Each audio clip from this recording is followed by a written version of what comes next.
আসসালামু আলাইকুম ভিউয়ার্স, আশা করি সকলে ভালো আছেন। তাসফিয়া কনস্ট্রাকশনের আরও নতুন একটি ভিডিওতে আপনাদেরকে স্বাগতম।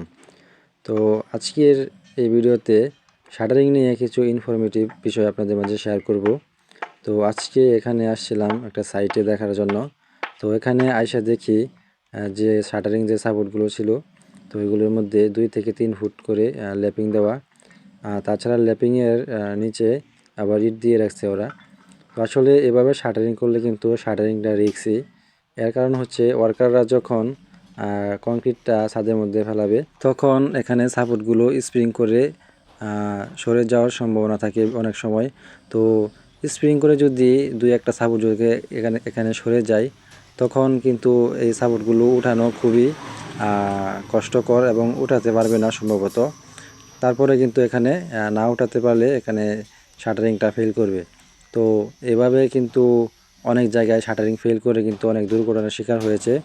তো কিছু ভিডিওর ফুটেজ আমি স্ক্রিনে দিয়ে রাখবো, আপনারা ওইখানে দেখতে পারবেন। তো দেখেন প্রত্যেকটা সাপোর্টের নিচে ইট দেওয়া, আর তার মধ্যে হচ্ছে সবগুলোর মধ্যে লেপিং। তো আসলে এভাবে কাজ করলে কিন্তু আপনাদেরই ক্ষতি, কারণ একটি দুর্ঘটনা সারা জীবনের কান্না। তো শাটারিং করার সময় আগে থেকেই সতর্ক হয়ে শক্ত এবং মজবুত করে শাটারিং করতে হবে।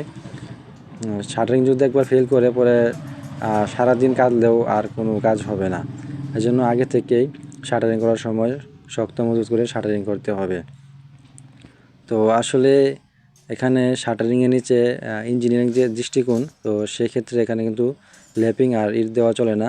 তো শাটারিংয়ের সাপোর্টগুলো সোজাসুজি ভার্টিক্যাল রাখতে হবে, আর কোনো 45 ডিগ্রি অ্যাঙ্গেলে রাখা যাবে না। তো এখানে কার্নিশের মধ্যে কিন্তু প্রত্যেকটার মধ্যে ল্যাপিং দেওয়া। আর এমনিতে কার্নিশের যে সাপোর্টগুলো, তো সেই সাপোর্টগুলো লং হয়ে থাকে। তো এখানেও আবার তারা ল্যাপিং দিয়ে রাখছে। তো আসলে গ্রাম অঞ্চলে বেশিরভাগ ক্ষেত্রে এই কাজটি হয়ে থাকে, কারণ ওইখানে কোনো ইঞ্জিনিয়ারিং রুলস এবং গাইডলাইন মেনে কাজ করা হয় না। তো তারা যেভাবে ইচ্ছা সেভাবেই লামসাম দিয়ে কাজ করে ফেলে। তো আসলে এটা ঠিক না, অবশ্যই ইঞ্জিনিয়ারিং রুলস এবং গাইডলাইন মেনে কাজ করতে হবে। তো কাজ করলে দেখা গেছে মালিক পক্ষ যে ক্ষতির সম্মুখীন হবে না এবং তাদের কোনো অসুবিধা হবে না।